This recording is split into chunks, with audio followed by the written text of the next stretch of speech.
আসসালামু আলাইকুম। আমাদের যে খামারের যে খাবারের পাত্র আছে, এইগুলো পাত্রই আমাদের আইত্রে যেগুলো খাদ্য দেয়, তা সেগুলো খাদ্য দেওয়ার পর যেগুলো দিনের বেলা আমাদের খায় না সকালবেলা, সেগুলো পাত্র ফেরাবার আমাদের খোপা সিস্টেম আছে। ওই খোপা সিস্টেমে আমরা পরে আবার ওই খোপা খুলে দেই, খুলে দিয়ে খাবারগুলো আউট করে ফের আবার নতুন করে আমরা খাবার দেই। আর আমাদের বাসি খাবার আমরা খাওয়াই না।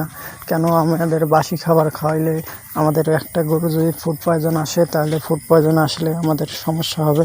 সেজন্য আমরা বাসি খাবারটা খাওয়াই না। না খেয়ে আমরা সবসময় টাটকা খাবার খাওয়ার জন্য চেষ্টা করি।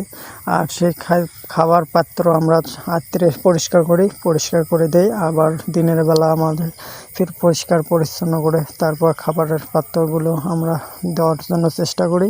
প্রত্যেকটা গরুকে আমরা সবসময় পরিষ্কার পরিচ্ছন্ন করে থুই। সবসময় পরিষ্কার পরিচ্ছন্ন করে থুলে ভালো হয় ইনশাআল্লাহ।